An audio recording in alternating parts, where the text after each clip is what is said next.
fact versus fiction is also very, very important for the same reason, or at least for the reason similar to the following. If it takes a year for us to get our confidence upon studying figures rather than the reason to actually start trading via what we see in these figures, we just don't do it because we're not confident in doing it because of the way we've been conditioned. If we don't join in following figures and the share goes up, how much do we lose? Nothing. We just don't make any money. I can assure you, when they start to do that, and that is go backwards in value, if you do anything except put your confidence in those figures and you wait for that reason, you will once again end up owning Harris Scarfs, HIH, GIO, OneTel, and all of the rest of the companies that fall over by the time you find out why you've just lost your money. Why did, or I should say HIH, if you like, fall from a level of around $1.71 to delist at 17 cents? Who got out at $1.65, $1.60, $1.55, etc., etc.? Do you think everyone got caught in the HIH collapse? Or do you think a very select small group of people that seem to get it right before it goes up also get it right before it goes down? And the average person gets affected down here. If this company here was Harris Scarfs and you decided to do a bit of additional research as well, and whilst it was falling, go and look at their books, I hope you looked at the right set of books because they had two. And most of us may be familiar with the fact that the accountant's now doing 6 years behind bars for 32 charges of fraud. I don't expect to, in this instance here, upset anybody with what I'm about to put up, but even in the words of the press, I can extend upon the importance of the figures when shares are falling backwards. Shareholders look at launching class action against insurer. As it says there, Mr. Bryan, Tide Miner bought $3,000 worth of shares at 50 cents each last year to top up an existing $5,000 investment.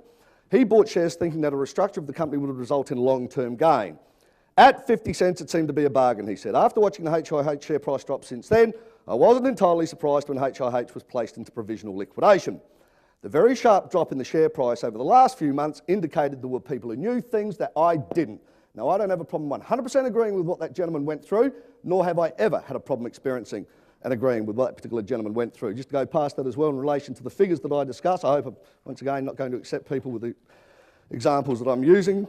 We'll use them whilst we have the time. You may or may not be familiar with this company as well, called Peptech. When I talk about the figures of the industry, and this is information taken from my research tool, it's just raw information, but it's the correct information.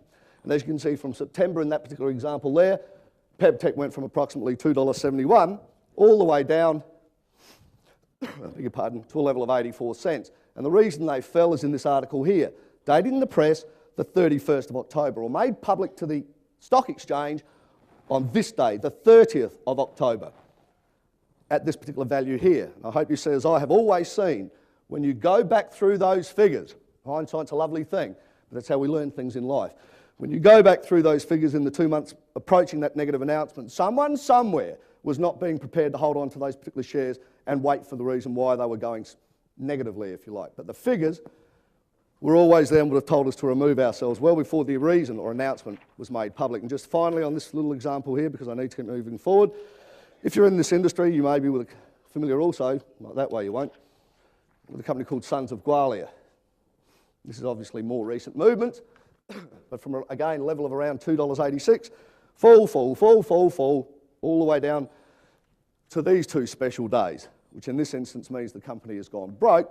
And the reason for that, as you can see, there's an ASX announcement.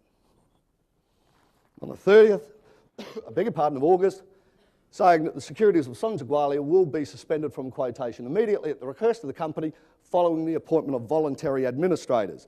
And again, I hope that in line with those particular examples, it was as obvious to everyone here as it is to me that in the months leading up to that reason being known public, certain people were getting out of their holding, not buying into more of them, obviously, and certainly not waiting until the reason was made public at the end of the day.